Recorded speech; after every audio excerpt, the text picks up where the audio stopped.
As you know, Xi Jinping is the president of China, but it wasn't always supposed to be the case. In fact, he's also the leader of the Communist Party and the leader of the Chinese military. Having all three portfolios makes him the most powerful leader in China since Mao Zedong himself in the 60s. Now, question is, why was his background so unexpected, and how did that allow him to surprisingly take the top spot and, because of that surprise, trigger a power struggle that's happening right now between himself and the different factions in the Communist Party? I'm going to explain all of that. But we got to begin with his father. His father was one of the top 7 leaders of the Communist Party during the initial reign over China. He joined the Communist Party in 1921 and was one of the military leaders. He did really well and was promoted to one of the top brass. Now, we're going to fast forward a little bit to the late 1950s when Mao Zedong enacted the Great Leap Forward economic policy, which was a disastrous economic policy which caused a famine that killed anything up to 60 million people in China. Naturally, his power was waning. So what Mao Zedong did was he started purging his political rivals. One of those political rivals was ZhongXun, which is father of Xi Jinping. Xi Jinping at the time was around 10 years old when this started happening. Now, this purge was the beginning of I would say, the Great Purge. What Mao Zedong did was he continued this purging of his political rivals, and he elevated that to a cultural revolution. What this meant was that the whole country, for every single different layer, would actually start purging and taking down people. He brainwashed, armed youngsters, teenagers. They were called the Red Guard, and they had his little red book full of his philosophy, Mao Zedong thought, and they recited every single day. And what they'd do would they'd carry out the bidding of Mao Zedong against any political enemy he had. These kids were armed with guns, knives, whatever it was.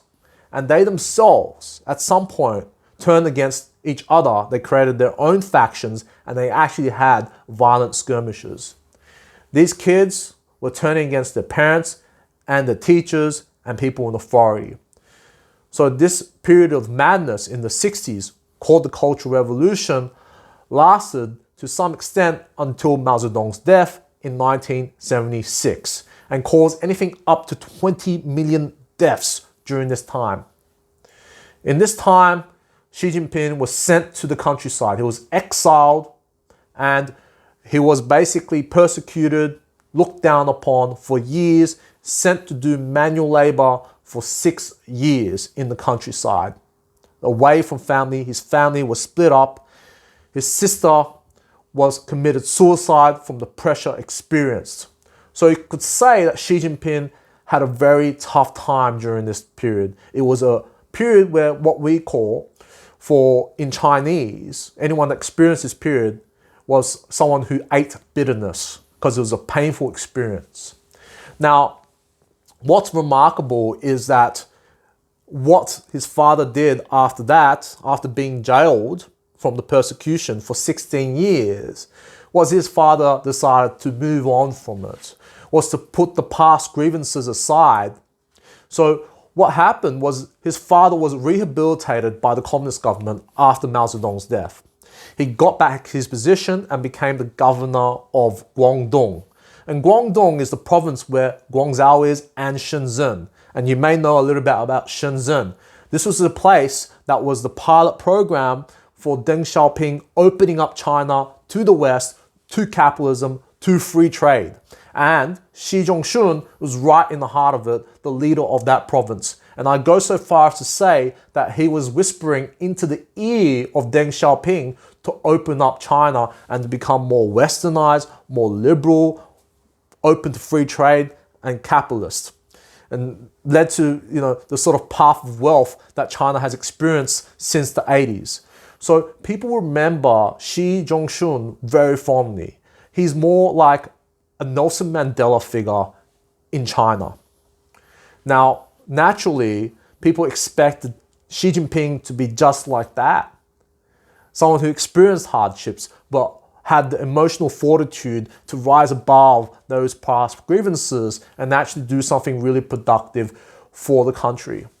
That's how he was elected by the two leaders before him, Jiang Zemin and Hu Jintao, to be the next president of China. This was before his appointment, because they thought they were going to get something like his father. Obviously, we know now that turned out to be quite different to that. But they were sort of expecting someone like a Nelson Mandela type of figure that was really able to just focus on doing positive things for the country. Now, what we learned from Xi Jinping was that he was not necessarily very ambitious. He was, in fact, very modest and very down to earth throughout his whole time before he became president. In fact, even his own father thought that he was just he was not ambitious at all. He sent all his other kids abroad to study so they can develop careers abroad, but he let Xi Jinping stay and just study chemical engineering in China and just become a lowly government official. That was ZhongXun, his father's plan for Xi Jinping. And Xi Jinping went into those jobs, developed a reputation for being no nonsense, just focused on work, modest character, never dressed flamboyantly and acted flamboyantly, just got his head down to do the work. And that's what happened since his time in government. He was the governor of Hebei and Fujian all the way until around 2002. And then he became a governor of Zedong, which is right next to Shanghai. Shanghai and Zhejiang was one of the fastest growing periods in the country at that time, in 2002 to 2007. And so he really developed a reputation for being focused on the economy and doing really well with the economy. And that's actually the impression that the Communist Party had. And from his impressive performance with the Zhejiang province in 2002 to 2007, he was put in charge of the Beijing 2008 Olympics portfolio. And we could say that he did really well in that too. So Xi Jinping has a reputation of being a no-nonsense guy, doing really, really well with whatever portfolio he's done, and was basically the next incarnation of his father, who was someone that was willing to throw away the past horrors and grievances of the Cultural Revolution and just focus on making the country great. And hence he was chosen as at that time, in 2007 and 2008, he was chosen as vice president, getting ready for 2012, where he became the proper full president, and also having the military powers as well as the leadership of the Communist Party endowed upon him in 2012. But what's really interesting was that in just a year after he became president, Xi Jinping did something that no one expected. He started the political purge against the people that elected him. That was the fight or beat black policy, which was to destroy corruption. He had an anti-corruption drive, but that was actually focused on taking down his political enemies. People, actually, that elected him, Jiang Zemin and Hu Jintao, the previous presidents of China. So basically, what he did was he started the power struggle. And now, he's probably more powerful than any other leader we've seen since Mao Zedong. Not only that, he's targeted the children as well as the affiliates, the business affiliates of Hu Jintao and Jiang Zemin. I don't know if you've heard about the disappearances of Jack Ma from Alibaba, or Fan Bingbing, the most famous actress in China, or maybe Zhao Wei. They're all Jiang Zemin people. Maybe you might have heard about the tennis player. That is also affiliated with Jiang Zemin. So we start to see this power struggle play a part. And China itself has actually had its economy not do very well in the last few years. And so he's actually enacted more communism with common prosperity. And the whole country is going back into full-on communism, which allows him to play these political games ever more powerfully with more focus. And then we have the classic tropes of what happened with Mao Zedong. With the little red book I mentioned earlier, now Xi Jinping is getting kids to learn his philosophy, Xi Jin Pin Thought, not Mao Zedong Thought, Xi Jinping Thought, in the school curriculum. When you watch TV, there are quiz shows that quiz people on how well they know Xi Jinping's thought or his philosophy. There are game shows based on that. There's a whole image that he is a fatherly figure, that he goes to the countryside and supports the poor. He is running a show in China right now as one of the most loved leaders right now. There is a new cult of personality. Don't worry about Mao Zedong. We have a new one, Xi Jinping. And so that is what's happening right now. Now the question is that this political game that's happening right now, is this going to affect the rest of the world? And the answer is potentially. We see what's happening with the power struggles right now. People are being purged, they're being taken to jail, they're being executed. And there are rumors that there are assassination attempts against Xi Jinping. But most importantly, the economy in China is not doing well. And what this actually means is Xi Jinping needs to appeal to a different side to get people on his team. And that is nationalism. And this is where Taiwan fits in. Xi Jinping, the only way he can retain power in a declining economy is to go for the nationalistic route. And that is to appeal to people's desire to see China at the top of the food chain again. And that means taking on Taiwan. But that may mean starting a new world war in order for him to retain power. So this is quite a stark difference to his father, which everyone expected. And naturally, his political rivals are pretty annoyed that they've had the tables turned on them, even though they elected this guy. And this is just beginning. Now, I'm going to go further into how this political struggle is really playing out in China and all the takedowns of each other, as well as how it leads to Taiwan in future videos. So if you like this style of video and you want to get on top of the videos just like that, please hit the subscribe button. And also while you're at it, if you're liking the video, please hit the like button too. That will really support the video and the channel.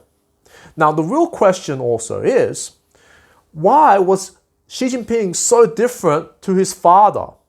How did his father forgive everyone, yet Xi Jinping do almost the opposite? You might expect someone to sort of, when they experience pain, to sort of sympathize with that and vow to have that pain not be experienced by anyone else, right? Now, I think that Xi Jinping saw the pain himself during the time he was exiled and when his family was purged, and he vowed never to have that happen to him ever again. Even if that means starting a political fight so that he's not on the wrong side of it. So that is my theory, rather than a theory that's saying, well, why don't we do everything it takes to not have any more political fights? You could say he did not want to take the naive route and he wanted to take control of the situation. That's why 1 year into his reign, he started the political struggle, just like what happened in the Cultural Revolution. Now, the question is, how far is this going to go? And now that he's on the top, where next? Because he's already on top of his political career. So what's next for China? What's his vision for China? Because even though you can say, look, it sounds like a bad guy, I don't necessarily think he's a bad guy. I don't know what he's truly up to. What is his ultimate purpose? But I can only guess. He wants to tap in and revitalize China as the #1 country in the world. Just like Putin wants to take Russia to make it great again, so does Xi Jinping. I think that is his vision, and he will do everything it takes to get anyone that's in the way out of the way. The question also is, where's that going to go relative to the world, relative to Taiwan, relative to US and all the other countries around it? How far is this political game going to go? And we've underestimated him for so much during his time. And now he's at the very top. And no one seems to be able to supplant him, even with the number of assassination attempts that are being reported. What's going to stop him? Are we underestimating him still today? Do we think that he's just a relatively cuddly looking fellow, right? Maybe a little bit overweight, but relatively harmless? Maybe as the West or anyone watching this, or the governments should really rethink that, because we see someone that's more authoritarian than anything else we've seen in our lifetimes. Don't let the looks deceive you, because he's deceived the people around him with his unassuming, unambitious, modest, down-to-earth nature. But what is he truly planning? He's got to presidency now. Where next? So that's something, that's food for thought. Now, again, if you liked the video, please hit the like button. This concludes my video for today. Anyway, as I usually end it, thank you, share, and I'll see you in the next one. Bye.